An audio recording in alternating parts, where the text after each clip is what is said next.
Mga kapatid, kayo po ay aking inaanyahan na panoorin at pakinggan ang mensahe ng mensahero ng silangan. Mga video na kung saan ay nagbukas ng aking diwa at nasagot ang marami kong katanungan.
Masayang bati mga Oferians, naririto naman tayo para sa isa na namang makatotohanang paglilinaw tungkol sa mga katuroang nagbabanggaan. Bago tayo magpatuloy, magbigay lang kami ng konting announcement. Para sa mga nakapila pa sa Joshua Group, pakihintay lamang po ng kunti pang panahon at medyo marami pa ang nakapila, ngunit kayo naman ay tiyak na aabutin. Sa mga pastors na nakipag-meeting na sa atin mula sa iba't ibang sekta, we really thank you for your cooperation and commitment sa ating advocacy. Keep up the good work. Revive natin ang ating biblical heritage as opposed to legions. Slowly but surely. Sa videong ito, lilinawin ng Oferian Heritage Conservatory kung ano nga ba ang totoo. Ang Mesaya ba ay tao lamang at hindi dapat sambahin? Yan ang ating topic. Para masagot yan ng tama, gagamit tayo ng mga guide questions. Number 1, ano ang Mesaya bago pa siya nagkatawang tao dito sa lupa? Number 2, nasaan ang Mesaya bago siya isinilang dito sa mundo? Number 3, dapat bang sambahin ang Mesaya? Ang mga tanong na yan ang mag-establish kung ano ang Mesaya para malaman natin kung siya nga ba ay dapat o hindi dapat sambahin. Hindi tayo magpapaligoy-ligoy. Talakayin na natin ang guide question number 1. Ano ang Mesaya bago pa siya nagkatawang tao dito sa lupa? John chapter 17 verse 24. You loved me before the creation of the world. Pinatutunayan ng verse na ang naging Mesaya ay existing na bago pa man nilikha ang mundo. Diyan pa lang, magkaka-idea na kayo kung dapat bang paniwalaan ang doktrinang nagsasabi na ang Mesaya ay tao. Dadagdagan po natin yan habang tayo ay nagpapatuloy sa pagtatalakay. Para sa mga hindi naniniwala at nais ipabasura ang buong New Testament, gagamit kami ng mga katibayan mula sa Old Testament para patunayan ang nasusulat sa New Testament. Job chapter 38 verse 4 hanggang 7. Where were you when I laid the earth's foundation? Tell me if you understand. Who mark off its dimensions? Surely you know. Who stretched a measuring line across it? On what were its footings set? Or who laid its cornerstone? While the morning stars sang together, and all the angels shouted for joy. Tanong, sino-sino ang mga tauhan sa verse na ating binasa? Una, ang may likha siyempre.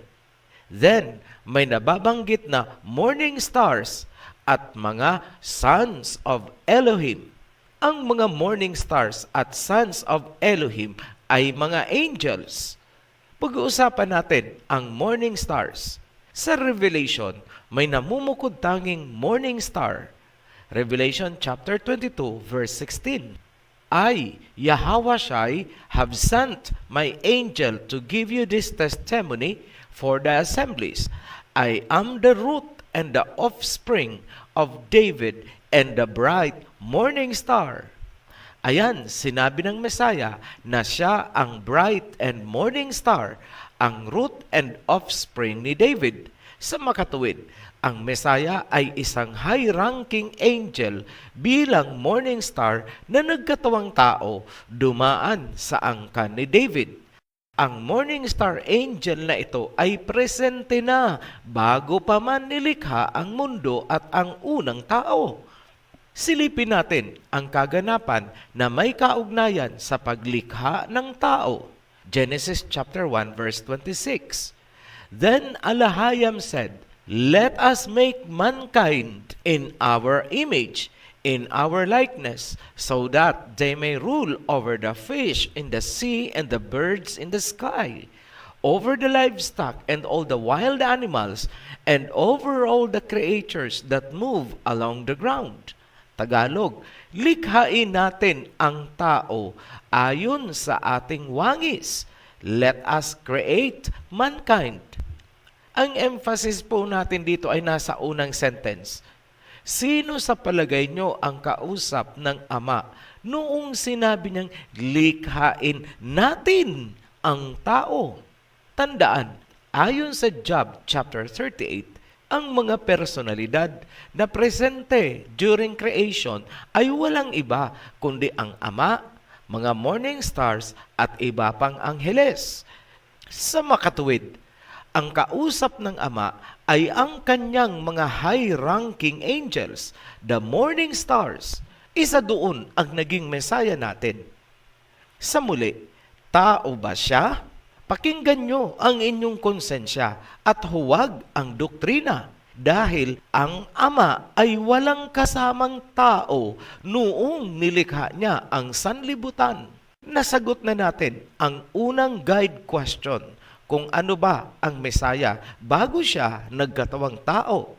Siya po ay isang high-ranking angel, morning star. Hindi siya tao. Pairalin ang totoo at huwag ang doktrina. Guide question number 2. Nasaan ang Messiah bago siya isinilang dito sa mundo? Napatunayan na natin kanina na ang Messiah bago pa manilikha ang sanlibutan ay kasama na ng Ama during creation. Pagkatapos naman ng creation, dumami na ang mga tao, naging masama at naganap ang baha noong panahon ni Noah. Pagkatapos ng baha, naganap ang pagsisimula ng pagsasabuatan ng mga bansa laban sa Ama. Ang landmark o milestone niyan ay ang pagtatayo nila ng Tower of Babel. Yan ang pinaka-milestone ng pag-usbong ng isang civilization na naging Great Babylon. Umusbong din ang mga naghahari-harian dito sa mundo, tuloy-tuloy hanggang sa kasalukuyang panahon. Sana napanood nyo ang Babylon series para meron kayong idea kung ano ang nangyari sa mga panahong ito. Ang mga bansa ay nagsasabuatan at kinakalaban nila ang kalooban ng Ama. Ano ang tugon ng Ama sa mga nangyayari? Yan ang inilarawan ng nasusulat sa Psalms chapter 2, verse 1 to 3. Why do the nations conspire and the peoples plot in vain? The kings of the earth rise up, and the rulers band together against Jehovah and against the anointed, saying, "Let us break their chains and throw off their shackles." Ayan, nakita ng Ama ang mga nangyayari sa mundo. Ang pagsisimula ng geopolitics. Ano ang naging reaksyon ng Ama? The one enthroned in heaven laughs. Yahweh scoffs at them. He rebukes them in His anger and terrifies them in His wrath, saying, I have installed my king on Zion, my holy mountain. Nagalit ang ama. Sinabi niya, bakit nagsasabwatan ang mga bansa? At kanyang sinabi, may nakatalaga akong maghahari sa Mount Zion. Sabay, inappoint niya ang isang high-ranking angel, isang morning star. At ano ang sinabi ng hinirang ng ama? Psalm chapter 2 pa rin tayo. Verse 7, I will proclaim Yahweh's decree. He said to me, You are my son. Today I have become your father. Ask me, and I will make the nations your inheritance, and the ends of the earth your possession. Ipapahayag ko ang sinabi ni Yahweh. Kanyang sinabi sa akin, sa araw na ito, kita'y ipinanganak, ako ay iyong naging ama. OHC, hindi ba't lahat naman ng angels ay dati namang tinatawag na sons of Elohim? Bakit sinabi pa ng ama na ngayong araw na ito, ako ay naging iyong ama? Yes, tama po. Ang lahat ng angels ay tinawag sa Bible na sons of Elohim. Ngunit, hindi lahat ng angels ay pinagkalooban ng ama ng kanyang pangalan. Isa lang ang namumukod tanging anghel na pinagkalooban niya ng kanyang pangalan. In short, ang anghel na ito ay naging Yahweh din ang pangalan, junior sa ama. Para hindi kayo malito sa pagpapatuloy ng ating pagtatalakay, for purposes of clarity, ang ama ay tawagin nating Yahweh Senior at ang anak ay tawagin nating Yahweh Junior. Hindi po yan pagyurak dahil ang hangad natin ay kalinawan at hindi paglapastangan. Ang senior at junior relationship ng ama at ng anak ay makikita natin sa pangyayari noong pinaulanan ng apoy at ginunaw ang Sodom and Gomorrah. Simulan natin sa panahong pinuntahan si Abraham ng 3 lalaking panauhin bago naganap ang paggunaw sa Sodom and Gomorrah. Genesis chapter 18. Yahweh appeared to Abraham near the great trees of Mamre while he was sitting at the entrance to his tent in the heat of the day. Abraham looked up and saw 3 men standing nearby. When he saw them, he hurried from the entrance of his tent to meet them and bowed low to the ground.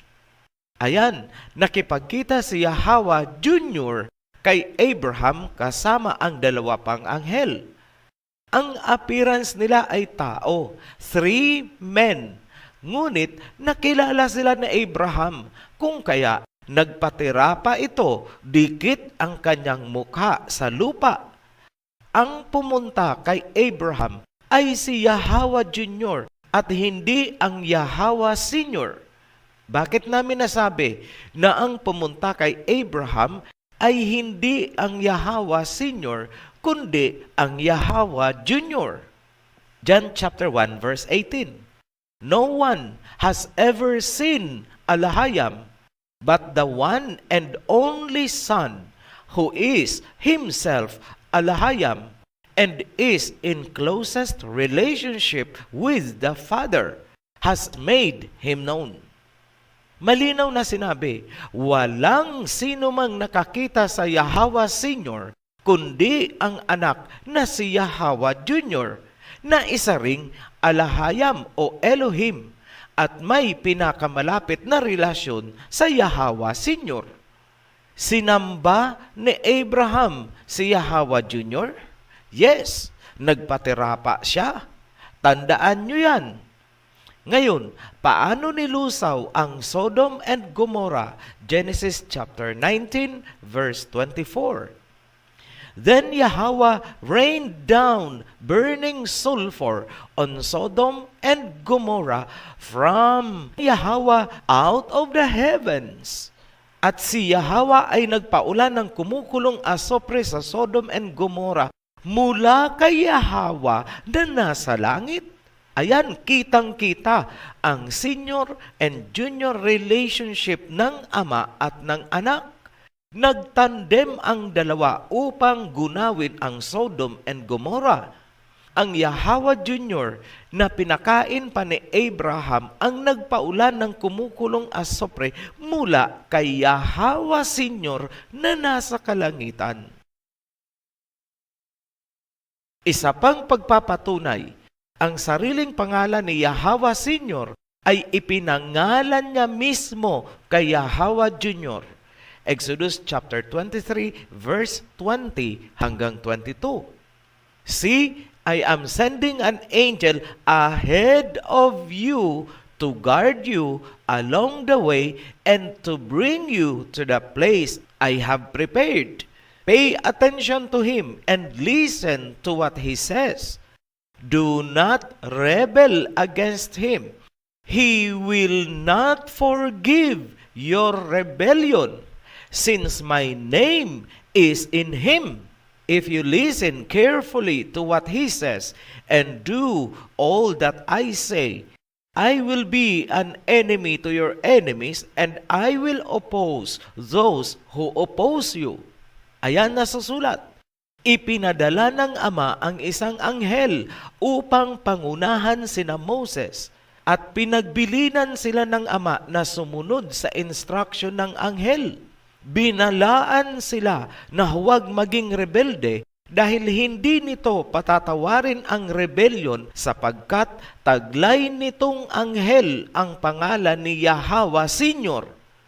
In short, ang anghel na ipinadala ay walang iba kundi si Yahweh Junior. Hindi niya patatawarin ang mga kagaya ni Korah na naghihimagsik sa patakaran na ipinatutupad ni Moses. Nilamon sila ng lupa. Huwag na huwag niyong kalilimutan na ang pinakalayunin ni Yahweh Junior mula pa sa panahong pinangunahan niya ang mga Israelites na lumabas mula sa Egypt hanggang sa kasalukuyan at sa mga darating pang panahon. Ang kanyang layunin ay tipunin ang kawan. Nagbuwis siya ng buhay. Matipon lamang ang kanyang minanang Israel. Rebellion is a big offense na hindi niya palalampasin. Ngayon, paano pinangungunahan at binantayan ni Yahweh Junior ang paglalakbay ng kanyang Israel papunta sa Promised Land? Exodus chapter 13 verse 21 hanggang 22. By day, Yahweh went ahead of them in a pillar of cloud to guide them on their way, and by night in a pillar of fire to give them light so that they could travel by day or night. Neither the pillar of cloud by day nor the pillar of fire by night left its place in front of the people. Ang itinalagang anghel na nagtataglay ng pangalan ng Ama, si Yahweh Junior ang nasa haliging ulap sa araw at haliging apoy sa gabi. At hindi sila nito iniwanan. Bago na mahinga si Moses, ang pamumuno sa Israel ay inihabilin ni Moses kay Joshua. Si Joshua ang nagpatuloy ng paglalakbay at ngayon, kailangan niyang pangunahan ang pagbawi sa Promised Land na kinubkob ng mga Canaanites at iba pang dayuhan. Kasama pa rin ba nila ang anghel, si Yahweh Junior? Yes. Ano nga ulit ang role ni Yahweh Junior? Ayon sa verse kanina, to guard the Israelites. Gwardya, protektor, tagapagtanggol laban sa mga kaaway habang sila ay naglalakbay papuntang Promised Land. At ngayon, nahaharap ang mga Israelites sa pakikidigma laban sa Jericho upang bawiin ang lupain. Nasa panganib ang buong Israel ni Jacob. Noong napipinto na ang sagupaan laban sa Jericho, may isang pangyayari na dapat nating titigan. Joshua chapter 5 verse 13 hanggang 15, the fall of Jericho. Now, when Joshua was near Jericho, he looked up and saw a man standing in front of him with a drawn sword in his hand. Joshua went up to him and asked, "Are you for us or for our enemies?" Verse 14, "Neither," he replied, "but as commander of the army of Yahweh, I have now come." Then Joshua fell face down to the ground in reverence and asked him, "What message does Yahweh my Elohim have for his servant?" Verse 15, the commander of Yahweh's army replied, "Take off your sandals, for the place where you are standing is holy." And Joshua did so. Sinasabing may isang lalaki na biglang sumulpot, may dala itong sword o espada. Nilapitan ito ni Joshua at tinanong, "Sa amin ka ba o sa kalaban?" Tinatanong ni Joshua kung siya ay kawal ng Israel o kawal ng kalaban. Sumagot ang lalaki, "Neither," wala. Hindi siya kawal ng Israel at hindi rin siya kawal ng kalaban, sapagkat siya ang commander ng hukbo ni Yahweh Senior, commander of the heavenly host. Sa pagkarinig dito, nagpatira pa si Joshua sa lupa. Sino ang lalaking ito sa akala nyo? Sino pa nga ba? Walang iba, kundi yung anghel na ibinigay ni Yahweh Senior kay Moses na nagtataglay ng kanyang pangalan. Ang lalaking ito sa harap ni Joshua ay walang iba kundi si Yahweh Junior. Tinanong ni Joshua kung ano ang mensahe ni Yahweh Senior. Ang tugon sa kanya ay ganito, "Hubarin mo ang iyong mga sandals, sapagkat ang iyong kinatatayuan ay sagradong lupa, holy ground." Sa sagot na ganito, makikita nyo ang kanyang kapangyarihan o authority bilang isang alahayam. Hindi ba't ganyan din ang sinabi kay Moses sa burning bush noong unang nagpakilala si Yahweh Senior? "Remove your sandals." Hubarin mo ang iyong sandals. Bakit ganun ang sinabi ni Yahweh Junior kay Joshua? Sapagkat taglay ni Yahweh Junior ang pangalan ni Yahweh Senior. Siya ay kaisa ng Yahweh Senior sa pagiging alahayam o Elohim. Sinamba rin ba siya ni Joshua? Yes, nagpatira pa din si Joshua sa harapan niya. Dikit ang mukha sa lupa. Ngayon, bakit si Yahweh Junior ang nanguna sa mga Israelites ni Jacob sa kanilang paglalakbay? Hindi ba kayo nagtataka? Sapagkat ang Israel ni Jacob ay pamana sa kanya ni Yahweh Senior. Joel chapter 3 verse 2, "I will gather all nations and bring them down to the valley of Jehoshaphat.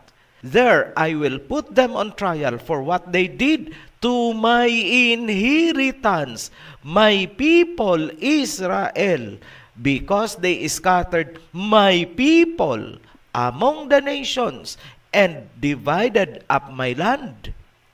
Maliwanag sa verse na ang Israel ay ipinamana ni Yahweh Senior kay Yahweh Junior. Bago pa man bumaba at nagkatawang tao, pinapatnubayan na ni Yahweh Junior ang kanyang Israel papunta sa Promised Land. Ngayon, dahil sa pagkaswail at pagkakasala ng Israel ni Jacob, sila ay nagkawatak-watak sa iba't ibang panig ng mundo. Ang mga naunang diaspora ay ang Assyrian at Babylonian invasion. Nawasak ang Israel ni Jacob.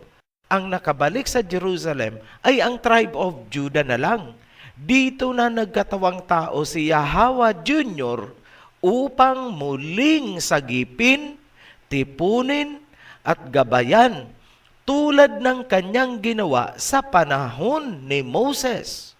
Bakit alam ni OHC ang mga sekretong ito? Because somebody out there told us.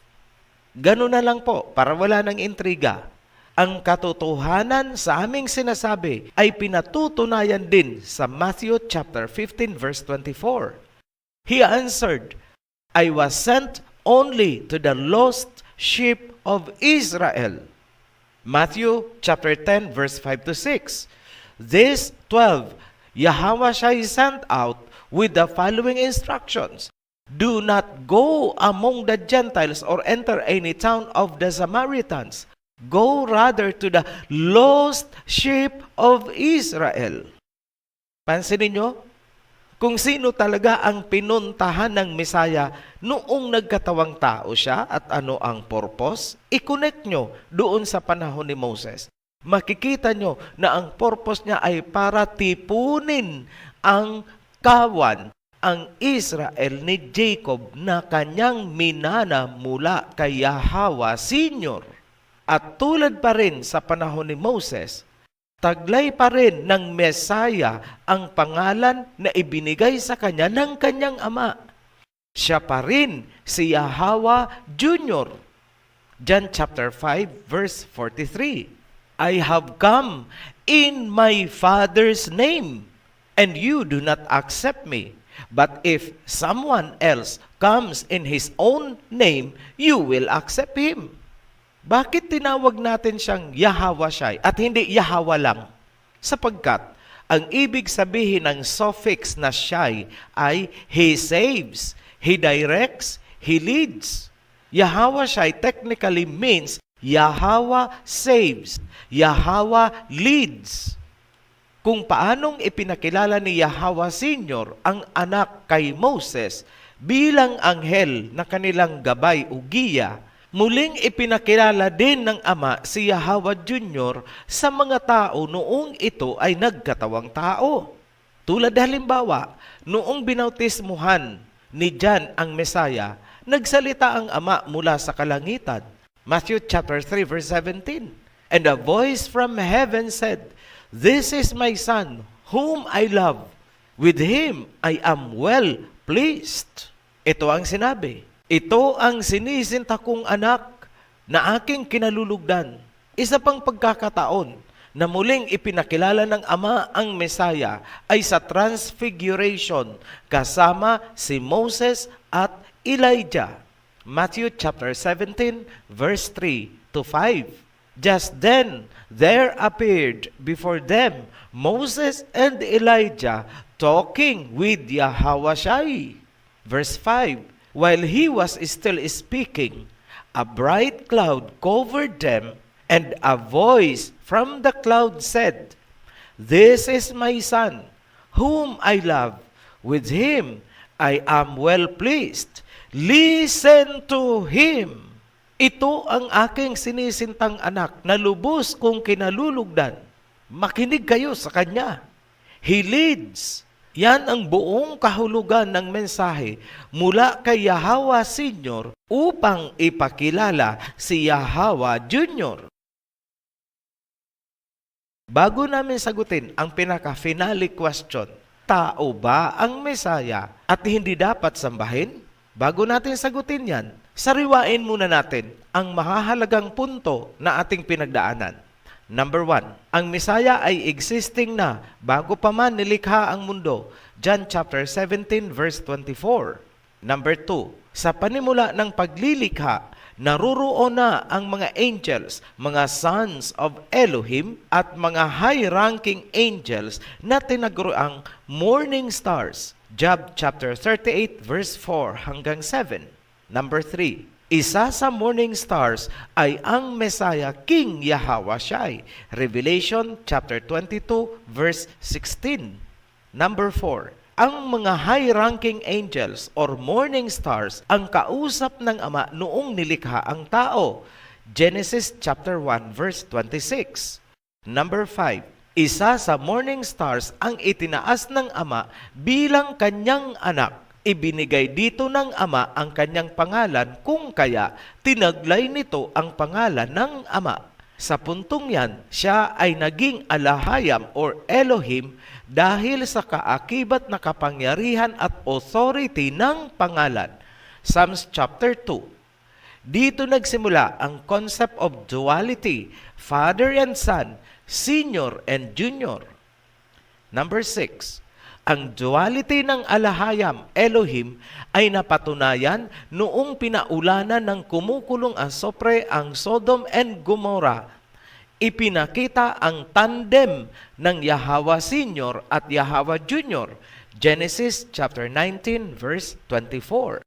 Number 7, ang itinalagang anghel ni Yahweh Senior upang manguna sa Israel ay nagtataglay ng kanyang pangalan sa makatuwid. Ito ay walang iba kundi si Yahweh Junior. Siya ang nasa pillar of cloud sa araw at pillar of fire sa gabi. Exodus chapter 13 verse 21 hanggang 22. Number 8, noong nahaharap sa pakikidigma ang Israel laban sa Jericho, sumulpot si Yahweh Junior at nagpakilalang commander ng hukbo ni Yahweh Senior. Inutusan niya si Joshua na hubarin ito ang kanyang sandals. Joshua chapter 5 verse 13 to 15. Ngayong nailahad na namin ang mahahalagang punto, tao ba ang Mesaya at hindi dapat sambahin? Sagot, ang Mesaya ay hindi tao. Ito ang mga basehan. Number 1, existing na siya bago pa man nalikha ang mundo at ang tao. John chapter 17 verse 24. Wala pong tao na mas nauna pa sa mundo. Sa makatuwid, ang Mesaya ay hindi tao na katulad natin. Pangalawang patunay na ang Mesaya ay hindi tao. This is number 2. Ang Mesaya sa pasimula ay isang anghel sapagkat siya ang morning star. Revelation chapter 22 verse 16. Ang mga morning stars ay presente noong nililikha ang mundo. Job chapter 38 verse 4 to 7. Gaya ng unang sinabi natin, walang tao na nauna pa sa mundo. Pangatlong basihan na hindi tao ang Mesaya. This is number 3. Ang itinalaga ng Ama na hari ng Mount Zion at tagapagmana ng mundo ay ang kanyang anak, the morning star, isang anghel na pinagkalooban niya ng kanyang pangalan at pagiging alahayam or Elohim, Psalms chapter 2. Pang-apat na rason, ang Mesaya ay anak ng alahayam, Elohim, bago pa man ito nagkatawang tao bilang Mesaya. Siya ang nagpaulan ng kumukulong asopre sa Sodom and Gomorrah at siya rin ang nasa pillar of fire, pillar of cloud sa panahon ni Moses. Panglimang rason na ang Mesaya ay hindi tao. This is number 5. Siya ang commander ng heavenly armies mula sa panahon ni Joshua hanggang sa kanyang muling pagbabalik kasama ang 100 million angels. Revelation chapter 5 verse 11. Walang tao na pwedeng maging commander-in-chief ng heavenly armies. Conclusion, ang Mesaya ay isang dating anghel na binahagian ng Ama ng pagiging Elohim sa pamamagitan ng pagbibigay dito ng kanyang pangalan kung kaya tinawag niya itong anak. May isang pangalan, isang authority. Sila ay naging isa sa pagiging Elohim, kaya sinabi ng anak na siya at ang Ama ay isa. Ganun pa man, sinabi rin ng anak na ang kanyang ama ay mas nakakahigit kaysa kanya. My Father is greater than I. Sa makatuwid, hindi ibig sabihin na porket siya ay nagkatawang tao para tipunin ang Israel ay tao talaga siyang kagaya natin. Para sa mga nagtuturo na ang Mesaya ay tao lamang na kagaya natin, laliman nyo kaya muna ang inyong pag-aaral. Bumalik kayo sa Old Testament para makita nyo ang kanyang tunay na pinagmulan. Hindi yung paikot-ikot lang kayo sa New Testament kung saan ang inilalarawan lamang ay ang kanyang pagkakatawang tao. Yan ang kulang ng inyong pag-aaral. Isa pang konsiderasyon, kung si Maria ay hindi nyo tinatanggap bilang mediator dahil sabi nyo siya ay tao, which is, totoo naman, bakit ang Mesaya ay itinuturing nyong mediator kung baga ito ay tao din? At kung ang Mesaya na muling babalik ay tao lamang, paano kayo ililigtas ng isang tao. Yan, magmuni-muni kayo. Ngayon, dapat bang sambahin si Yahweh Jr., ang anak na naging Mesaya at upcoming King of Kings? Isang malutong na oo ang sagot namin. Yes, dapat siyang sambahin bilang Elohim na kaisa ng Ama. Ano ang mga rason? Number 1, siya ay Commander-in-Chief ng Heavenly Army ni Yahweh Senior. Number 2, ibinigay ng Ama ang kanyang banal na pangalan sa anak. Number 3, sinamba ni Abraham si Yahweh Jr. na naging Mesaya bandang huli. Number 4, sinamba din siya ni Joshua na nagtanggal pa nga ng kanyang sandals. Number 5, noong siya ay nagkatawang tao, sanggol pa lang, sinamba din siya ng 3 pantas na nagmumula dito sa atin sa silangan. Matthew chapter 2, verse 1, verse 2, and 11. Sa verse 1, after Yahushua was born in Bethlehem in Judea, during the time of King Herod, Magi from the east came to Jerusalem and asked, "Where is the one who has been born King of the Jews? We saw his star when it rose and have come to worship him." Verse 11, on coming to the house, they saw the child with his mother Mary, Maryam, and they bowed down and worshipped him. Sinamba ng 3 pantas ang Mesaya? Yes. Sa Old Testament, sinamba siya ni Abraham at Joshua. Ganon din si Moses at Aaron. Hindi lang natin naibigay ang mga verses, but there are so many sources kung saan nagpapatirapa si Moses at Aaron. Sa New Testament naman, sinamba siya ng 3 pantas. Ngayon, may sinabi bang nagkasala sa kautusan ang mga sumamba sa kanya? Mula kay Abraham, kay Joshua, kay Moses, kay Aaron, at sa New Testament, itong 3 pantas? May nakita ba kayong nagkasala? Ang mga yan? Wala. Bilang paglilinaw, hindi lahat ng angels ay pwedeng sambahin. Tanging ang anak lamang na pinagkalooban ng Ama ng kanyang pangalan bilang Elohim ang dapat sambahin. Revelation chapter 22 verse 8 and 9. I, John, am the one who heard and saw these things. And when I heard and seen them, I fell down to worship at the feet of the angel who had been showing them to me. But he said to me, "Don't do that. I am a fellow servant." Ayan, malinaw na sinabi ng anghel kay John, tumayo ka, huwag mong gagawin yan. Huwag kang magpapatirapa sa aking harapan sapagkat tulad mo, ako'y isa ring hamak na servant, lingkod. Yan ang pagpapatunay na iba-iba ang antas ng mga angheles. Ngayon, ano ang problema nitong mga oneness na sumisipa sa Mesaya? Sa totoo lang, hindi nyo talaga nauunawaan ang tamang kahulugan ng salitang oneness. Hindi nyo nauunawaan kung paanong ang Ama at ang Anak ay isa bilang Elohim and at the same time, mayroong separate personality. Ang Ama ay Ama at ang Anak ay Anak. Ang pangalan ng Ama ay nasa Anak at sila ay isa sa pagiging Elohim. Although hiwalay ang kanilang personality, ang anak ay representative or isinugo ng Ama. Kung ano ang trato mo sa isinugo, yun din ang naging trato mo doon sa nagsugo. Kung binastos mo ang inutusan, binastos mo na rin ang nag-utos.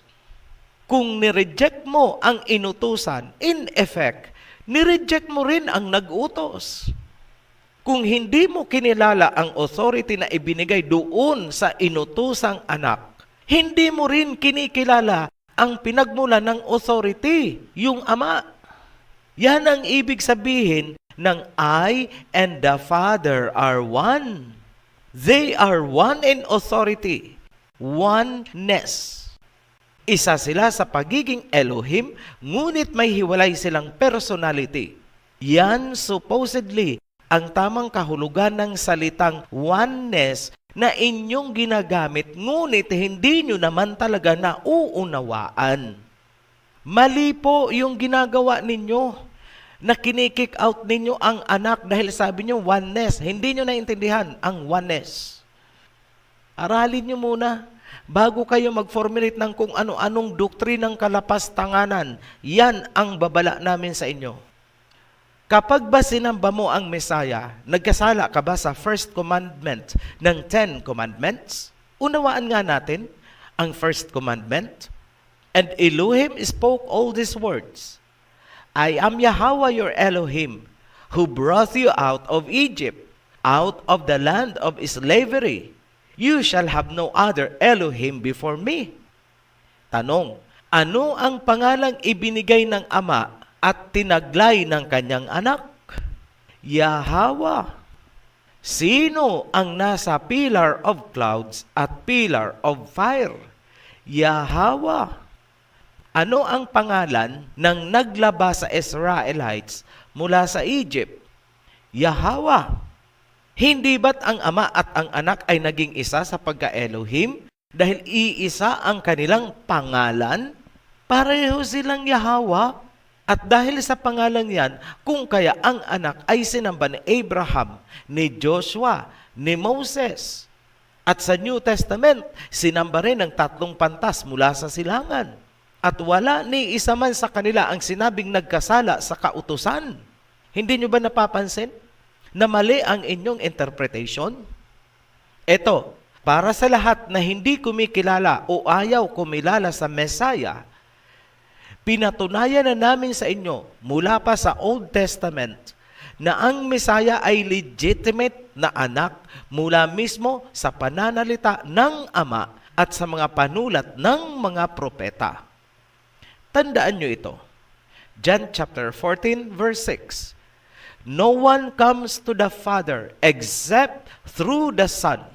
Walang sino mang pwedeng dumirekta sa Ama na hindi dadaan sa Anak. Tigilan ang mga kalapastangan ng katuruan. Period. Muli kaming nagpapasalamat sa mga patuloy na sumusuporta sa Oferian Heritage Channel. Para sa mga new subscribers, huwag kalimutang panuorin ang The Guide kung hindi pa napapanood. Ang link ay matatagpuan sa ibaba lamang nitong video. Para sa mga newly baptized, welcome to the covenant. At para sa lahat, be blessed. Shalom. Maraming salamat po sa inyong panonood at pakikinig ng mensahe. At kung kayo po ay may mga katanungan, paki-click po ang link sa ibaba at paki-like and share na rin po. Maraming salamat.